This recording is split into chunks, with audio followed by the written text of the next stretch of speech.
An unborn boy tends to his mother long after her death. A child with a swollen head cries for help, trapped beneath a lonely house. A woman speaks to a lover from across oceans, worlds, and death itself. These people, you and I, all have something in common. We know the truth, that the earth died long ago. The human race lives, works, and dies atop a corpse. With this knowledge, we descend slowly into madness. For we know there is nothing that can be done, except to wonder what will come next. This week's story is Mother's When.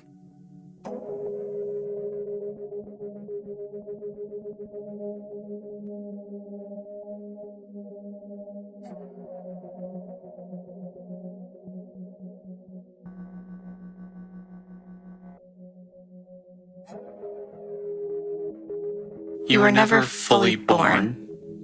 Not really. Over and over, my mother would tell me this. My time in her womb heralded a great arrival. I was supposed to be someone special, she would say. And then the day happened, and I passed into being, and while I have no memory of the occasion myself, her telling of the non-event has me certain that the first words of human language I heard uttered were those of my dearest mother. Can you place him back inside so we might try again? And whether it was the repetition of this story throughout my childhood, or a great cosmic sense of my absolute futility, I came to agree. My skin and bone, my muscle, my hair exited into the world I now walk. But some greater piece of potentiality was left inside of her. My older brother died when I was 9 years old, separated in two by a van and a cement wall. And in the wan light of the funeral home, I recognized myself for the first time in another. His jaw was sharp where mine was ill-defined, his shoulders broad and his neck slender, while I was quite poorly molded altogether. That lax and bloodless face carried, for the first time, the same quality as mine. Oh, he looks so much like you. My uncle sobbed. This was the first and only time anyone had ever said this to me, and I agreed. I carried the truth of my botched birth, my non-life, with me through the intervening years, never straying far from home. I kept my circle of friends small and ever dwindling, and when my peers would graduate and marry, and their lives began to swell with life and energy, passion, hardship, I'd cut the cord of our connection and leave the probing messages, letters, phone calls questioning my whereabouts, my status in this world I hardly belonged to, unanswered. Instead, I spent my time indoors in my childhood home, gazing at the ballooning stomach of my dear, dear mother. It was so easy to lose the weight after your brother was born. She would explain when she'd catch me staring. But as the years went on, and the small pot belly grew oblong, erecting straight away from her as though her belly button were attempting to free itself from the rest of her body, she stopped commenting and I learned to stare more discreetly. Mother does not venture outside the home anymore. The extremity protruding from her gut has forced her to walk backwards to maneuver successfully. She showers without a curtain. The weight on her stomach due to gravity alone causes her great pain, and I often trail behind her, hoisting that stiff, solid mass as she moves from the couch to her bed and back again. She lies on her side, leaving no room for me in our queen bed, And so when I was 15, I purchased a cot and placed it beside her in the cavity between the bed and the wall. At 19, I bought another cot, as I had outgrown the last. And every night, I sleep with Mummy's worming tummy staring directly into me. Tonight is such a night. She is snoring lightly.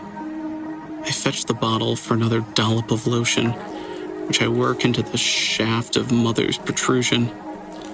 I pay careful attention to the underside, the throat. I often refer of the most forward side as its face. Her belly button is the mouth beneath a drooping brow concealing slitted eyes. I oil those dark scarlet marks, the locations I commonly use as a handhold when guiding her growth. Finally, I pull open that gaping belly button. Recently, Mother has been complaining of a pain there, one she calls white hot and splitting. She has no way to examine this part of her on her own, none that we've been able to rig up. And so I described to her what I saw a few nights prior for the first time. It is hard and bright white in the shadows of her cavernous button. It reminds me of gypsum, though it does not so much catch the light, but instead shines with a glitter all its own. I tap gingerly on this bubble within the flesh. It produces a satisfying click against my fingernail. It is rock hard, and my motions upon it do not seem to be noticed by the woman it extends from. I rub some lotion upon it, to no effect. The gaze turns the glow of my mother's crystalline portion a dull yellow. I relent, set the bottle down, and crawl into my cot. As I close my eyes, I imagine I can see that glow through my eyelids. It is growing brighter, but for some reason I do not shy away from its attention. Asleep. The sky is a roof with one hole we all jokingly refer to as the birth canal. New arrivals are thrown down the canal into the oblate that is Earth. Water in all directions, we tread in place as the oceans rise. Waves overcome us. We are pulled down into the sea of our remembered lives. I panic, attempting to find one moment of true happiness and liberation within this familiar expanse. One single moment to cling to and ensure myself mine was a life well lived, because I know for certain that once I die, I will live in this ocean of a life remembered for all eternity. Awake. I face the wall. My back is stiff. I turn over. The light of my mother's maw is brighter still. Asleep. Again. I am above a flurry of activity, a winding, twisting black ooze. I cannot locate my body, but I gaze through a crystal lens which allows my vision to focus on what occurs beneath. What I find both horrifies and excites me. This black liquid is alive. Or rather, it expands, recedes, it vibrates with an electric pulse. Portions of this abyssal lake hop and skip across itself, and from this thick, substantial oil, this primordial sop, solid shapes emerge. An orange sphere with breathing slits, a stalk which blossoms at its head into jagged rock. Feet, petals, salt, lungs, fish-like apes, and human-shaped sponge. This pool of volatility was producing, consuming, iterating on life itself at a blinding rate, and I could do nothing but gaze slack-jawed at the organic fireworks display. I realized then my position of observation was that of a being unglued from time, gazing upon the truth of creation. Awake, I ran to the toilet and purged last night's meal. I kept my eyes shut until the bowl had flushed twice, for fear that what I'd see in its swirling depths would remind me. Days pass. Mother doesn't question it, and I am not sure what I would possibly say if she does. If she rises before me, I would wake to her croaking and hurry to her. I see my dead brother in the mirror. I still think of him as my older brother, though I am much older than he ever was. I don't go out. Curtains guard me from the sun. Fluorescent light is all we know now. Time begins to dissipate. I am a creature trapped under ice. My mother is as well. We are a stick bug. With hers the upper legs, the antenna, the head. I the abdomen, the trailing regions, and the narrow mass of flesh between us, our collective thorax. This image soothed me in light of that troubling dream. I tried to tell myself that we existed in a place time had forgot. We would live as though already dead, so life could harm us no further. My nights on the couch grew restless, and the bags beneath my eyes deepened. He looks so much like you. I could hear my uncle sobbing across time. I would finally nod off around 3 a.m. and wake mere minutes later to a deep and ravenous hunger. I would plod to the fridge, desperate to quiet my craving, and eat until I could no more. And still this urge persisted. And then other nights I would begin to drift, feeling my brain as it unstuck from my conscious self and began to fire off in a different direction, only to be interrupted by my mother's keening. She demanded more ointment, more powder, a midnight shower. Her serpentine mass ailed her so. Tonight was such a night. I sleepily stalked from her room to the bathroom. I dug beneath the sink, past the scissors I'd used to cut her hair earlier that evening, past the baby wipes, past the tampons and the powders and the full, unused bottles of perfume I give her each Christmas. I find 3 lotion bottles, each empty. I leave the mess as a problem for a more awake mind to tend to, and tread into the kitchen to fetch the olive oil. I sit upon my cot and lift the sheet of Mother's bed. Her weeping has died to a dull buzzing. Her rope of flesh seems particularly engorged this evening, and yet the light of its mouth shines hungrily. The white stone juts out of her belly button. It does not seem any larger than I remember. It isn't growing. Her body appears to be passing this treasure, whatever it may be. Without thinking, I reach for it. Asleep.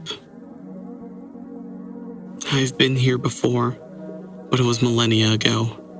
The black honey moves more slowly than before. It's no longer jumping and bubbling over, but instead methodically climbing up toward my vantage point. Black spires grow upon the surrounding pink, smooth landscape. The furious activity that sickened me so before was gone. In its place is calculation and intention. There appears to be an unknown plan in the carved troughs and transverse supports. There are bridges, I realize, and roads. And these largest pieces, the cliffs pointing toward me as sharpened spears, are more complex than I first understood. I look inside of one because they are full of holes, windows, and I see.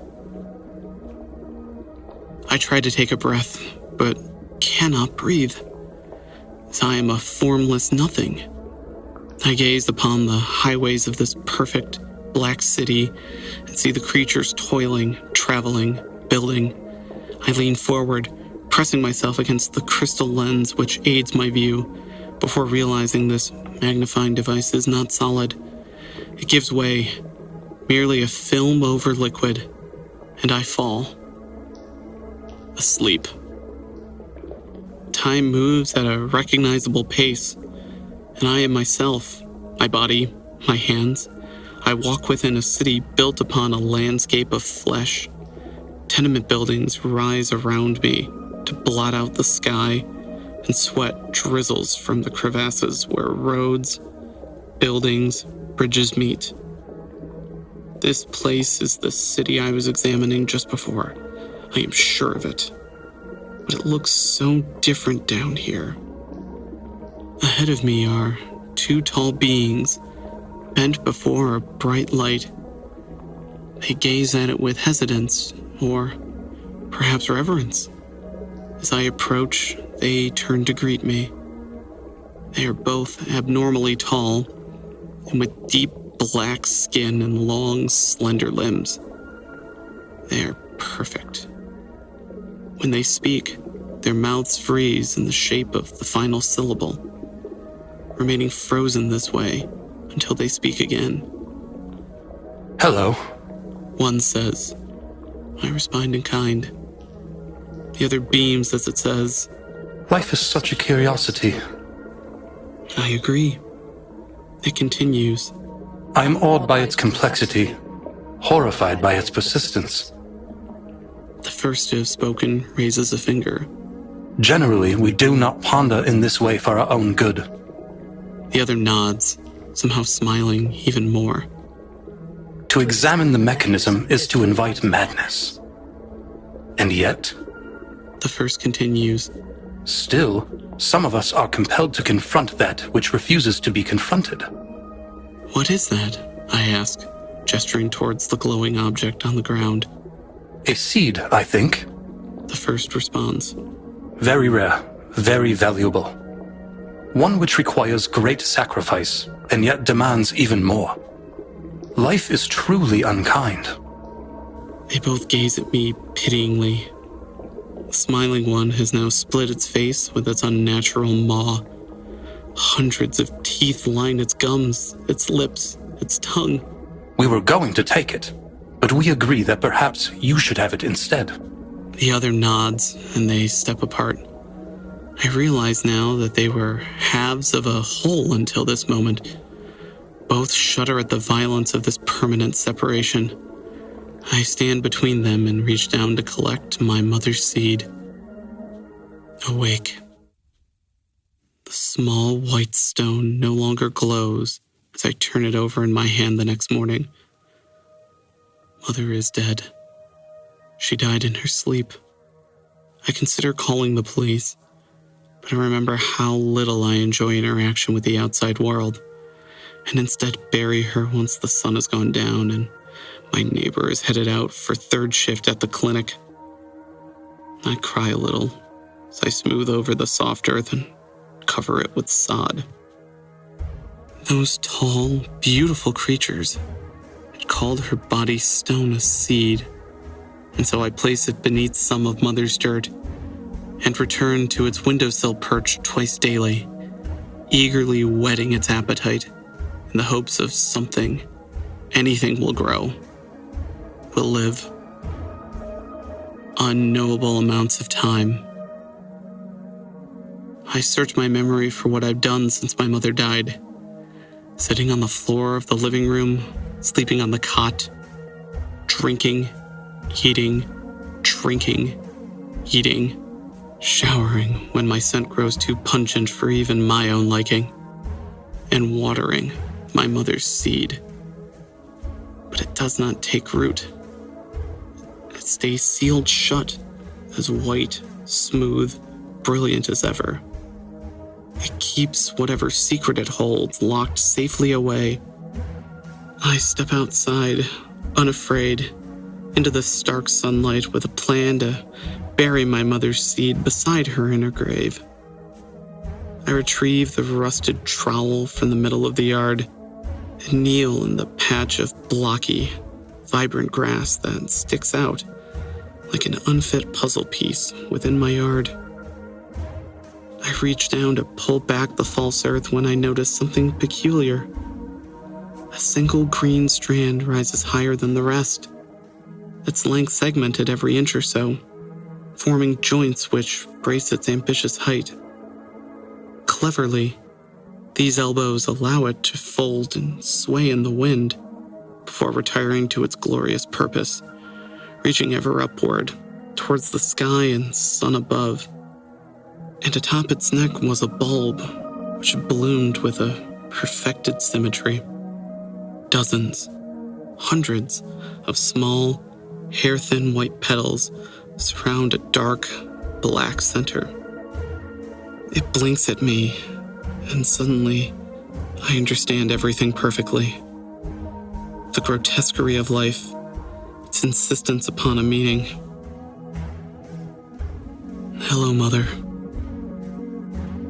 The first of her eyes grew right where her belly button would have been, an earthly umbilical cord, like the one which still longed for me to reach out and reform our previous bond so that we might complete our symbiotic purpose.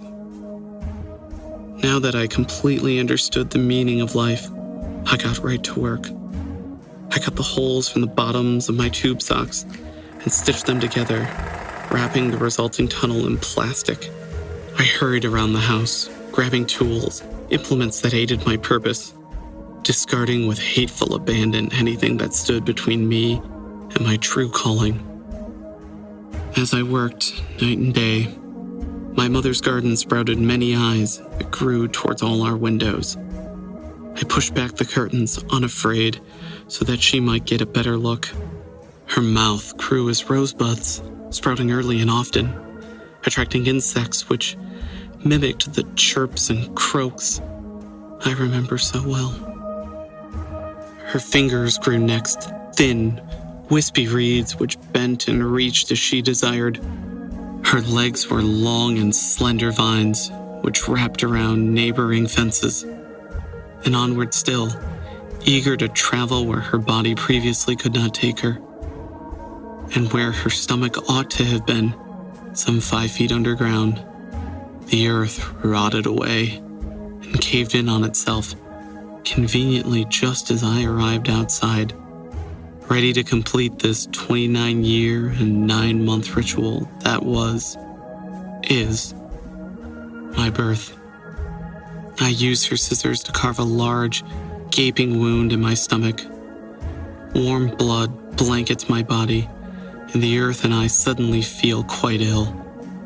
A freezing cold sets within my bones, despite the shining sun. Quickly, I climb down into the hole my mother has made for me. I shove one end of our makeshift cord deep inside the gash I created, and join the other end with the hard, white placenta my mother had grown for me. I place this end of the plastic-lined tube down in the earth quickly. My vision spins and then fails. I hope my body's blood upon my mother's soil is enough nourishment. I reach up and frantically pull the dirt in around me, returning to the dark warmth of the womb. My body begins to shake uncontrollably now. My consciousness leaves me and drifts away to somewhere darker and colder still. I am excited for whatever will come next.